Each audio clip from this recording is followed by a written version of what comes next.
കോടികൾ കൊണ്ടിവിടെ ആഘോഷം നടത്തുമ്പോൾ, കോടികൾ കൊണ്ട് വിഭവസമൃദ്ധമായ ഭക്ഷണങ്ങൾ വെച്ച് വിളമ്പുമ്പോൾ, കോടാനുകോടി രൂപയുടെ പള്ളികൾ വെച്ചിട്ട് ആ പള്ളികളുടെ മിനാരങ്ങളുടെയും കുബ്ബകളുടെയും കണക്ക് പറഞ്ഞ് കുബ്ബയ്ക്ക് ഇത്ര ലക്ഷം ചെലവായി, അതിന്റെ മുനാരത്തിന് ഇത്ര ലക്ഷം ചെലവായി, മൂത്രപ്പുരയ്ക്ക് ഇത്ര ലക്ഷം ചെലവായി, നടന്നു പോകുന്ന പടിക്ക് ഇത്ര ലക്ഷം ചെലവായി എന്ന് പറഞ്ഞ് പത്രസമ്മേളനം നടത്തി കോടികളുടെ പള്ളികളുടെ പേരിൽ അഹങ്കരിക്കുമ്പോൾ വിനയപൂർവ്വം എനിക്ക് ചോദിക്കാനുള്ളത്, അള്ളാഹുവിന്റെ റസൂലിന്റെ പാരമ്പര്യമാണോ ഇത്?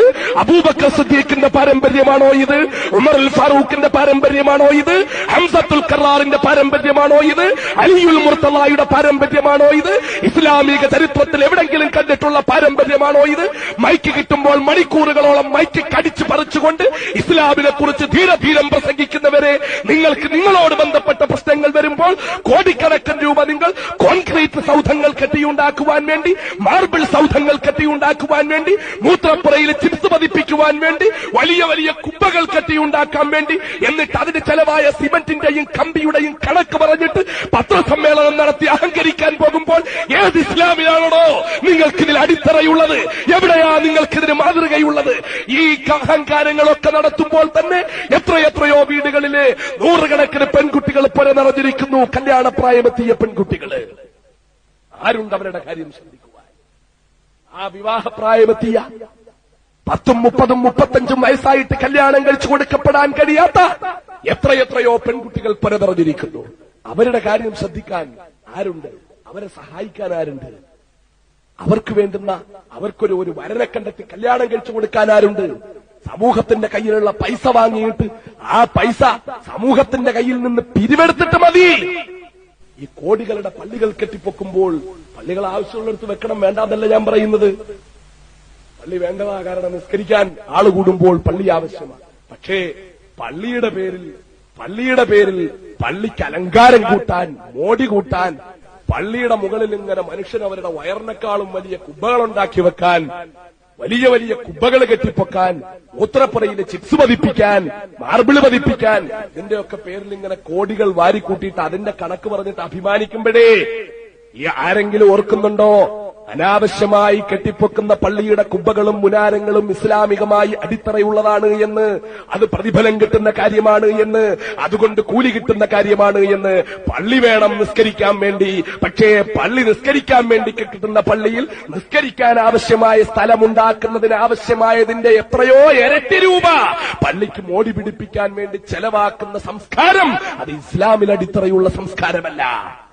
അത് വളരെ ഗൌരവപൂർവ്വം നമ്മൾ കാണേണ്ട കാര്യമാണ്. ഏതെങ്കിലും ഒരു സ്ഥലത്തെയോ ഒരു നാട്ടിനെയോ ഒരു പള്ളിയോ ഒന്നും ഉദ്ദേശിച്ച് ഞാൻ പറയല്ല, അങ്ങനെ ആരും കരുതുകയും വേണ്ട. ഞാൻ പറഞ്ഞത് മൊത്തം മുസ്ലിം ഉമ്മത്ത് നേരിട്ടുകൊണ്ടിരിക്കുന്ന മൂല്യശോഷണത്തെ സംബന്ധിച്ച് പറയാം. വിവാഹപ്രായമെത്തിയ പെൺകുട്ടികളെ കല്യാണം കഴിച്ചു കൊടുക്കാനുള്ള പരിപാടി വളരെ ഗൌരവപൂർവ്വം ശ്രദ്ധിക്കേണ്ടതാ.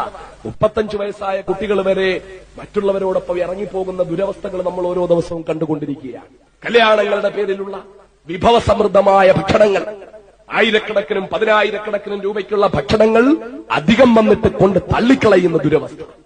ഇങ്ങനെ വിഭവസമൃദ്ധമായ ഭക്ഷണം വെച്ച് ലക്ഷക്കണക്കിന് ആളുകളെ ക്ഷണിച്ച് അവരെല്ലാവരും വന്നത് കഴിക്കാൻ വേണ്ടിയിട്ട് കൂട്ടം കൂട്ടമായി മാർച്ച് ചെയ്ത് വീട്ടിലേക്ക് വന്ന് അതിന് അവരുടെ ഓരോ ചലനങ്ങളും അനക്കവും അടക്കവും എല്ലാം വീഡിയോയിൽ പിടിച്ചെടുത്ത് സർവ്വരംഗങ്ങളും ഒപ്പിയെടുത്തുകൊണ്ട് ഇത്തരം കോടികൾ ചെലവാക്കിക്കൊണ്ടുള്ള വിവാഹം നടക്കുമ്പോൾ ഈ കോടീശ്വരന്റെ വീട്ടിൽ നടക്കുന്ന വിവാഹം നടക്കുന്നതിന്റെ തൊട്ടപ്പുറത്ത് ആ വീട്ടിലെ അടുക്കളയിൽ നിന്ന്, കലവറയിൽ നിന്ന് പുറത്തേക്ക് നിർഗളിക്കുന്ന ആഹാരത്തിന്റെ സുഗന്ധം, വിഭവസമൃദ്ധമായ ഭക്ഷണത്തിന്റെ സുഗന്ധം, അടുത്ത വീട്ടിലെ 10, 30, 32 വയസ്സുള്ള പാവപ്പെട്ട പെൺകുട്ടികൾ പുര നിറഞ്ഞിരിക്കുന്നവർ, ഈ പ്രദേശത്ത് തന്നെ എത്രയെത്രയോ വീടുകളിൽ, ഈ പരിസര പ്രദേശത്തുമൊക്കെ എത്രയെത്രയോ വീടുകളിൽ 30, 32 വയസ്സായിട്ട് പോലും കല്യാണം കഴിച്ചു കൊടുക്കപ്പെടാൻ കഴിയാതെ ദീനിയായ ജീവിതം നയിക്കുന്ന, 5 നേരം കൃത്യമായി നമസ്കരിക്കുന്ന, ഔറത്ത് മറച്ചുകൊണ്ട് നടക്കുന്ന, ദിവസവും വിശുദ്ധ ഖുർആൻ പാരായണം ചെയ്യുന്ന, ദീനിയായ വിജ്ഞാനം കരസ്ഥമാക്കിയിട്ടുള്ള, ഇസ്ലാമികമായ പശ്ചാത്തലവും പാരമ്പര്യവുമുള്ള എത്രയോ കുടുംബങ്ങളിൽ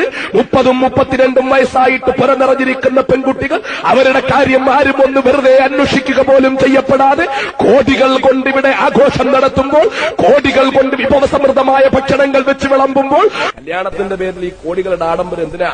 മഹാനായ അബ്ദുറഹ്മാൻ ഇബ്നു ഔഫ് റളിയല്ലാഹു അൻഹു കല്യാണം കഴിച്ചതേ അല്ലാഹുവിന്റെ റസൂൽ സ്വല്ലല്ലാഹു അലൈഹി വസല്ലം തങ്ങളോടൊപ്പം മഹാനായ മുഹമ്മദ് മുസ്തഫ പറയുന്നത് മഹാനായ വിശ്വവിമോചകന്റെ പേരാണ്. അള്ളാഹുവിന്റെ ഹബീബിന്റെ പേര് കേട്ടാൽ ഈ അന്തരീക്ഷം മൊത്തം മുഖരിതമാകണം. നമ്മളിവിടെ ഒരുമിച്ച് കൂടിയത് ആരോടും വാശി തീർക്കാനല്ല, പൊര നിറഞ്ഞു നിൽക്കുന്ന പാവപ്പെട്ട പെൺകുട്ടികളെ കല്യാണം കഴിച്ചു കൊടുക്കാൻ, അവര് വ്യഭിചാരിണികളായി പോകാതിരിക്കാൻ, അവരുടെ ശരീരവും മനസ്സും മുരടിച്ചു വേദനിക്കാതിരിക്കാൻ, അവർക്കൊരു നല്ല ജീവിതം കിട്ടാൻ, അവർക്ക് കുഞ്ഞുങ്ങളുണ്ടായി ആ കുഞ്ഞുങ്ങളുടെ ചുണ്ടിൽ നിന്ന് ഉമ്മ എന്ന് വിളിക്കുന്നത് കേൾക്കാനുള്ള ഭാഗ്യം കിട്ടാൻ, ആ മഹോന്നതമായ കാര്യത്തിനു വേണ്ടി പാവപ്പെട്ട പെൺകുട്ടികൾ വിവാഹം കഴിച്ചു കൊടുക്കപ്പെടുന്ന ആ ഉന്നതമായ കാര്യത്തോടുള്ള താല്പര്യത്തിന്റെ പേരിൽ മാത്രമായി എത്തിയത്. ഇവിടെ നമ്മൾ ഒരുമിച്ച് കൂടിയിരിക്കയാ. ഇവിടെ നിന്ന് പിരിഞ്ഞു പോകുമ്പോൾ പ്രസംഗത്തെക്കുറിച്ചൊരു അഭിപ്രായം പറഞ്ഞുകൊണ്ട് പോയതുകൊണ്ട് വലിയ ലാഭമൊന്നും നമുക്ക് കിട്ടില്ല. അതുകൊണ്ട് ഈ ആയിരങ്ങളാ ഒരുമിച്ച് കൂടിയിരിക്കുന്നത്. നേരം വെളുക്കുന്നവരെ പ്രസംഗിക്കാൻ എനിക്ക് ആവേശം പകരുന്ന ജനക്കൂട്ടമായത്. പക്ഷേ സമയം അതിനനുവദിക്കുന്നില്ല. മറ്റൊരു വാതിന് പോകണം. രാത്രി തന്നെ കോഴിക്കോടേക്ക് പോകേണ്ടതുണ്ട്. ഞാൻ പ്രസംഗം നീട്ടുന്നില്ല. പക്ഷേ എന്തെങ്കിലും ഒരു ലാഭം നമുക്ക് വേണം. അതുകൊണ്ട് അള്ളാഹുവിന്റെ ഹബീബിന്റെ പേരിൽ സ്വലാത്ത് ചെല്ല്. എവിടെ ഒരുമിച്ച് കൂടിയാലും ആ സ്വലാത്ത് ചെല്ലാനുള്ള മനസ്സ് നമുക്ക് വേണം. എവിടെ ഒരുമിച്ച് കൂടിയാലും ആ സ്വലാത്ത് ചെല്ലാനുള്ള താല്പര്യം നമുക്ക് വേണം. എന്തിന്റെ പേരിൽ ഒരുമിച്ച് കൂടിയാലും അള്ളാഹുവിന്റെ ഹബീബാ വലുത് നമുക്ക്.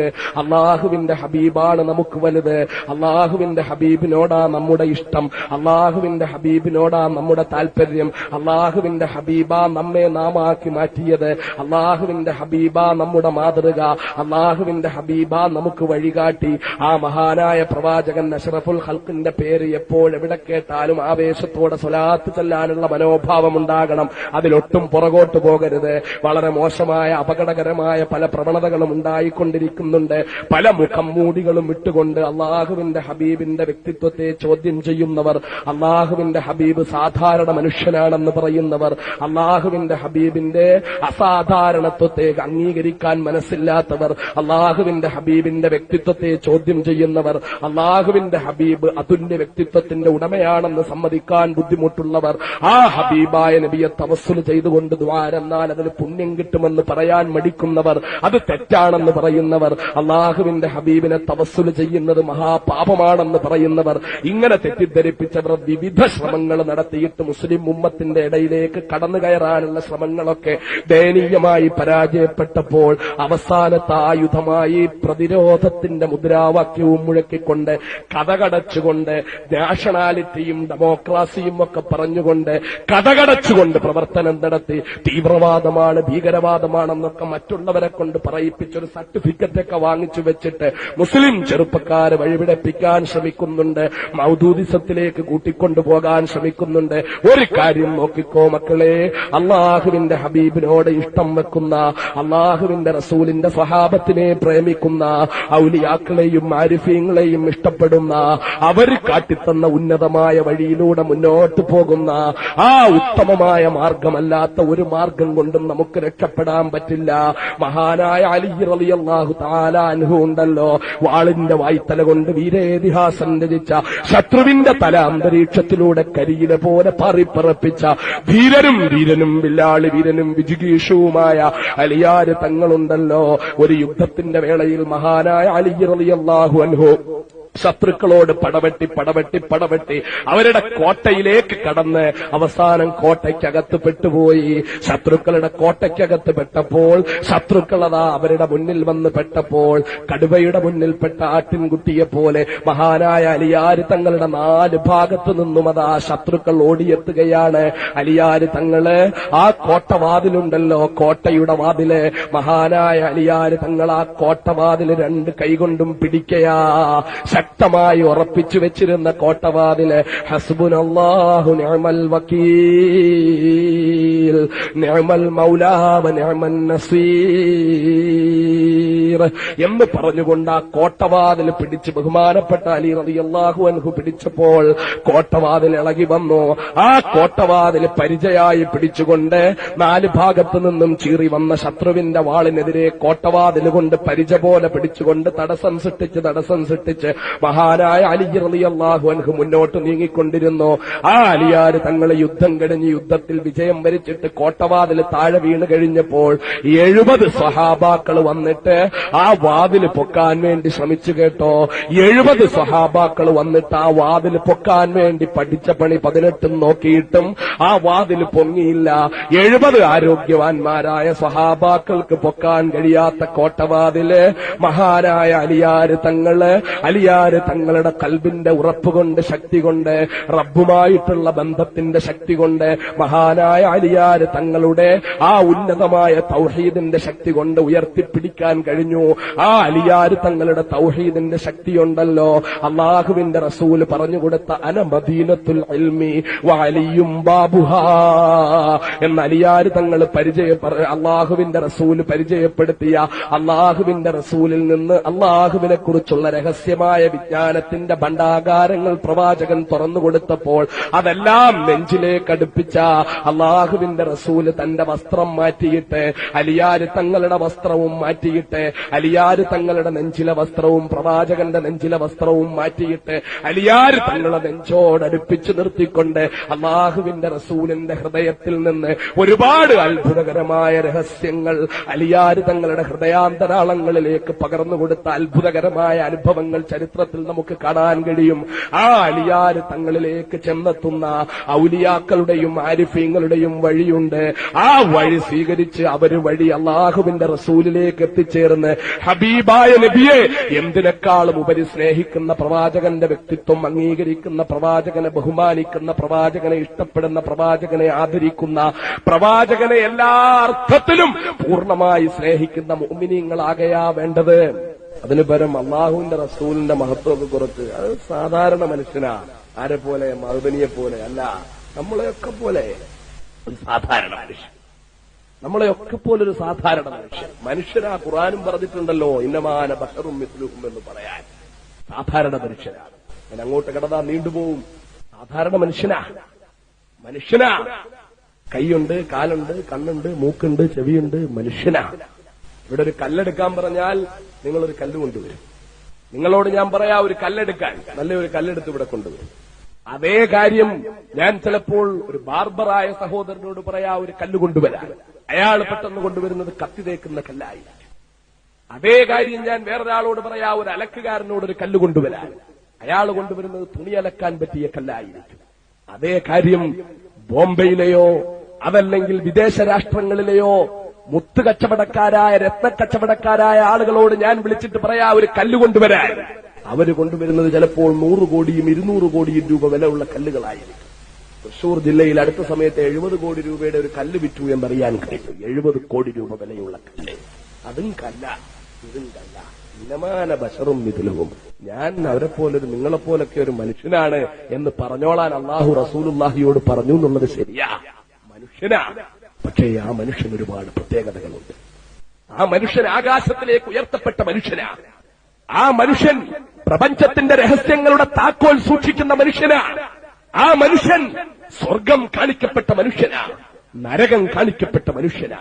ആ മനുഷ്യൻ എല്ലാം കഴിഞ്ഞ് മഹാനായ മുഖറബുൽ അംലാഖ് മലക്ക് ജിബ്രീൽ അലൈഹിസ്സലാം ഇനി എനിക്കങ്ങോട്ട് വരാൻ പറ്റൂല നബിയേ, ഞാൻ ഇനി അങ്ങോട്ട് വന്നാൽ കരിഞ്ഞു പോകും, ഒരു അടി, ഒരു ചുവട് ഞാനിനി മുന്നോട്ട് വെച്ചാൽ ഞാൻ കത്തിച്ചാമ്പലായി പോകും നബിയേ, അതുകൊണ്ട് അങ്ങനെ മുന്നോട്ട് പോവുക എന്ന് പറഞ്ഞപ്പോൾ ജിബ്രീൽ താങ്കൾ പോയാൽ താങ്കൾ കത്തിക്കരിഞ്ഞ് ചാമ്പലായി പോകുന്ന ഭാഗത്ത് എന്നെ താങ്കൾ ഒറ്റക്കിട്ടിട്ട് താങ്കൾ പോകുകയാണോ എന്ന് ചോദിക്കുമ്പോൾ വരിക മുഹമ്മദേ, വരിക മുഹമ്മദേ, എന്റെ പ്രിയപ്പെട്ട ദാസൻ വന്നാലും എന്റെ പ്രിയപ്പെട്ട പ്രവാചകൻ വന്നാലും അല്ലാഹു റബ്ബുൽ ഇസ്സത്ത് ക്ഷണിക്കുകയാണ്, അല്ലാഹുവിന്റെ ഹളറത്തിലേക്ക് ക്ഷണിക്കുകയാണ്, അല്ലാഹുവിന്റെ മുന്നിലേക്ക് ക്ഷണിക്കുകയാണ്.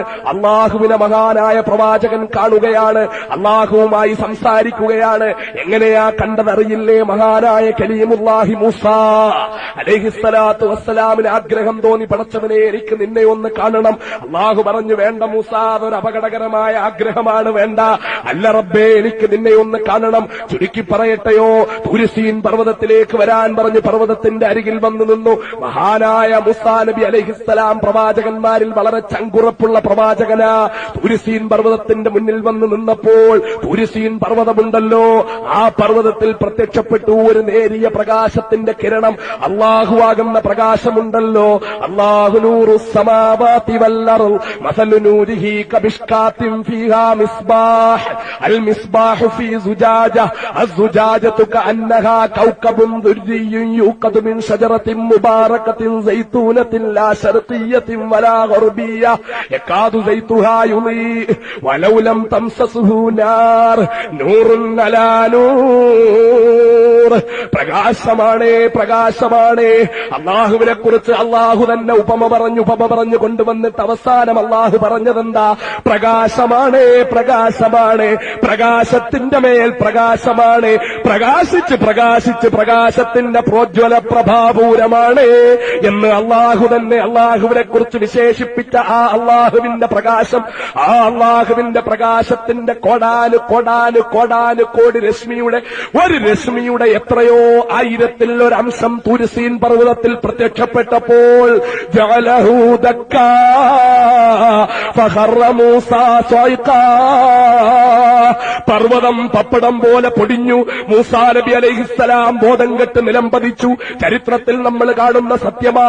ആ മൂസാ നബി അലൈഹിസ്സലാമിന് അല്ലാഹുവാകുന്ന പ്രകാശത്തിന്റെ കോടാനു കോടി രശ്മികളുടെ ഒരു രശ്മിയുടെ എത്രയോ കോടിയിൽ ഒരംശം കണ്ടു നിൽക്കാൻ മൂസാ നബിക്ക് കഴിയാതെ പ്രവാചകന്മാരിൽ വെച്ച് ഏറ്റവും ചങ്കുറപ്പുള്ള പ്രവാചകനെന്ന് വിശേഷിപ്പിക്കുന്ന മൂസാ നബി ബോധം കെട്ട് നിലത്ത് വീണെങ്കിൽ, പാറകളാൽ നിർമ്മിതമായ പർവ്വതം പപ്പടം പോലെ പൊടിഞ്ഞെങ്കിൽ ആ അല്ലാഹു എന്താണ് മക്കളെ? എന്താണോ അല്ലാഹു?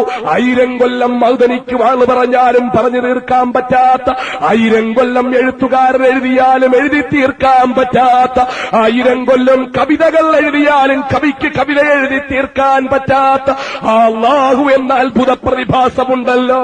ആ അല്ലാഹുവിനെ കണ്ടു.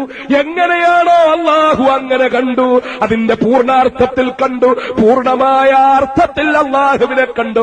ആരാണ്? മഹാനായ അഷ്റഫുൽ ഖൽഖ് മുഹമ്മദ് മുസ്തഫ. അല്ലാഹുവിന്റെ ഖുർആൻ തന്നെ പറയുന്നു, ഫകാന കാബ ഖൗസൈനി ഔ അദ്നാ ഫൗഹാ ഇലാ അബ്ദിഹി മാ ഔഹാ. അമ്പും വില്ലും അടുത്തതുപോലെ അല്ലാഹുവും അല്ലാഹുവിന്റെ പ്രവാചകനും അടുത്തെന്നാ പറയുന്നത്. ഖുർആനാ പറയുന്നത്. അല്ലാഹുവും അല്ലാഹുവിന്റെ പ്രവാചകൻ അല്ലാഹുവോട്, ഏത് അല്ലാഹുവോട്? അല്ലാഹുവാകുന്ന പ്രകാശത്തിന്റെ പ്രോജ്വല പ്രഭാപൂരത്തിന്റെ കോടാനുകോടി രശ്മികളുടെ ഒരു രശ്മിയുടെ കോടിക്കണക്കിന് ഭാഗങ്ങളിൽ ഒരംശം കണ്ടു തീർക്കാൻ മൂസാ നബിക്ക് കഴിയാത്ത ആ അല്ലാഹു റബ്ബുൽ ഇസ്സത്ത് എന്താണോ, എങ്ങനെയാണോ അങ്ങനെ അല്ലാഹുവിനെ കണ്ടു തീർത്ത മഹാനായ നബി മുഹമ്മദ് മുസ്തഫ. ഞാൻ അവരെപ്പോലൊരു നിങ്ങളെപ്പോലൊക്കെ ഒരു മനുഷ്യനാണ് എന്ന് പറഞ്ഞോളാൻ അല്ലാഹു റസൂലുള്ളാഹിയോട് പറഞ്ഞു എന്നുള്ളത് ശരിയാ. മനുഷ്യനാ. പക്ഷേ ആ മനുഷ്യൻ ഒരുപാട് പ്രത്യേകതകളുണ്ട്. ആ മനുഷ്യൻ ആകാശത്തിലേക്ക് ഉയർത്തപ്പെട്ട മനുഷ്യനാ. ആ മനുഷ്യൻ പ്രപഞ്ചത്തിന്റെ രഹസ്യങ്ങളുടെ താക്കോൽ സൂക്ഷിക്കുന്ന മനുഷ്യനാ. ആ മനുഷ്യൻ സ്വർഗം കാണിക്കപ്പെട്ട മനുഷ്യനാ, നരകം കാണിക്കപ്പെട്ട മനുഷ്യനാണ്. അല്ലാഹുവിന്റെ ഹബീബ് സാധാരണ മനുഷ്യനാണെന്ന് പറയുന്നവർ അല്ലാഹുവിന്റെ ഹബീബിന്റെ അസാധാരണത്വത്തെ അംഗീകരിക്കാൻ